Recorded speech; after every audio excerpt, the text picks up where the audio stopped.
Guys, you know your diet has a huge impact on your mood. If you're not eating right, you're probably feeling unproductive and unmotivated. That's where today's sponsor, Kevin Hart's Vita Hustle 1, comes in. It's an all-in-one super drink. 20 grams of vegan protein and 86 superfood nutrients has become my go-to morning drink. There's 2 delicious flavors, chocolate and vanilla. Chocolate's my favorite, and it's loaded with everything you need. Protein, vitamins, and minerals. Super fruits and alkalizing greens, along with healthy oils, probiotics, and digestive enzymes. It's all in there. Vita Hustle 1's also dairy-free, soy-free, no artificial sweeteners or fillers, so you can feel good about drinking it. Just blend 2 scoops with 12 ounces of water or plant-based milk and drink right away for optimal bioavailability. It's the most nutrient-dense, all-in-one superfood drink on the planet, and it tastes great. For a limited time, Kevin Hart is offering 20% off your first purchase of the one and site-wide at vitahustle.com with the code Chael. Just click on the link below. Guys, how long do you think we're going to have to wait to have clarity within the UFC's heavyweight division? And that's not as simple as you might want to think. Like, if you would have asked me that question and everybody's healed and everybody's fine, I could turn back to a very recent example known as UFC 246 when Henry Cejudo was the champion of the world, walked away from the belt. Dana was very calm when Dana was asked about this. Dana said he doesn't have to be locked into any judgment or comments that he made to the media tonight. I'm going to be on the road talking about himself for another 9 days. But then I'm going to, 2 Tuesdays from right now, I am going to be in a matchmakers meeting and I'm going to make a match for the 135-pound championship. I will make Henry one half of that match and he can come and defend said belt, or I'll make 2 new guys that are going to fight for the belt. That's up to Henry. And that was all that Dana said. And sure enough, 9 days later came around. Henry was still out and off we went. Now, I can't offer you that same example here. Francis is owed something. I don't know what. That's what we're here to discuss. Nobody can be mad at Francis Ngannou right now because he's hurt. Francis has let us know some reservations that he has. Francis has let us know some demands to his return. That's true. But that doesn't get to trump the other part of the story, which is Francis is hurt. If anybody gets hurt, their spot is safe. It doesn't matter if it's in the rankings, if it's on the roster, or if it's on the top of the bill as champion. If you're hurt, you get to get better. So I don't think the mere fact that we're armed with some information that even if he wasn't hurt, is likely to delay the division. I don't know what you do there. It's kind of a tough spot. And then like anybody, you have a reasonable amount of time to get better. If while getting better, you come out and say, hey, get on with it because I'm never coming back, of course we're having a different conversation. But Francis hasn't said that. Francis has said, I will come back. And then he put an if. He put a but. So what do? And it's a little bit of a tough spot, only in that you don't ever want to hold up a division. And I think if Francis was with me, Francis would agree with me. He wouldn't want that done to him, and I don't think he wants to be responsible for doing that to somebody else. He understands hopes and dreams. He understands what drives guys forward, and if he has to turn the belt over, I think that Francis would agree with me. I don't want to hold this up. The other side is Francis is hurt. There's not a lot of heart in this sport. I mean, it can be very cold, very tough when you get to the business side of it. But there's a little bit of heart, and when a guy isn't feeling good, when a guy's got an injury that's against his will, he's doing all of the appropriate steps to try to return to his livelihood. What do? Then what do you do when you've already found the 2 right guys to be fighting for the belt? Stipe versus Jon Jones.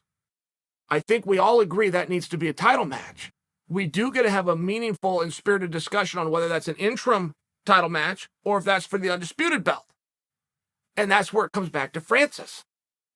If you're going to take that belt off of him, if you want to do an interim belt while a guy's hurt, that's why the interim belt was created. Or when a guy is hurt, who's the undisputed, but he can't get in there to fit you in the interim. We understand that. There'd be no problem. If he's not coming back, then you got to do it for the undisputed. While we might be splitting hairs here, I'm just, what do? Because let's say you do neither. Let's say you dismiss everything that I just said. Hey, Francis is hurt, not to mention he's negotiating, let him work it out. He just got out of the ring, tell him good job, give him a few months. Okay, fine. Can you imagine a scenario where Stipe versus Jon Jones is not for a title? Perhaps you can.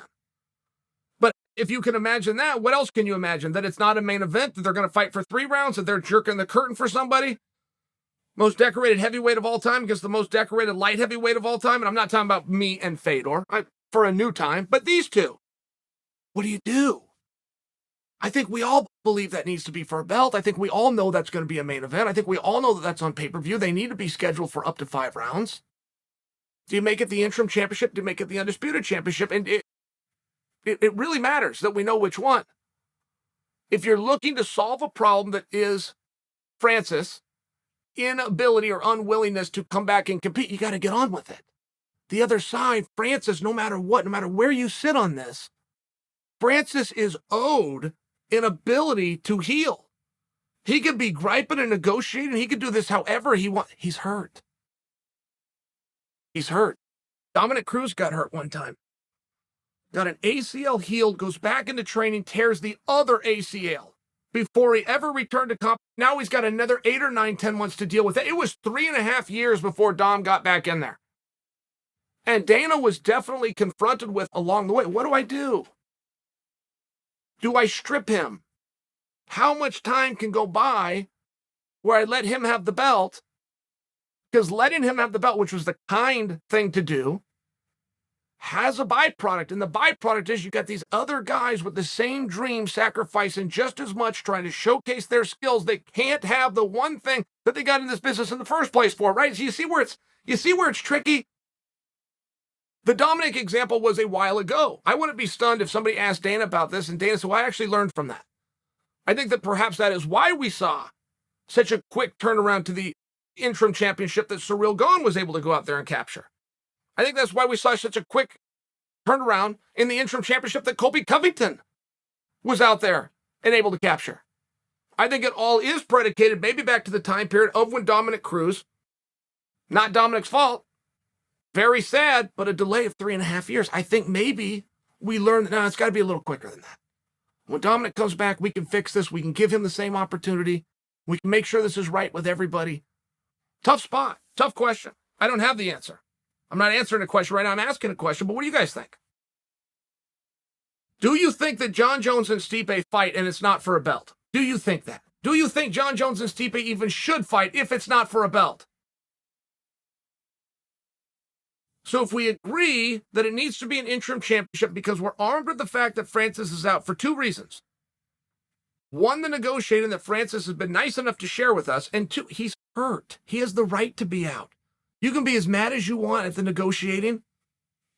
That doesn't take precedence over the fact that the guy is going under the knife.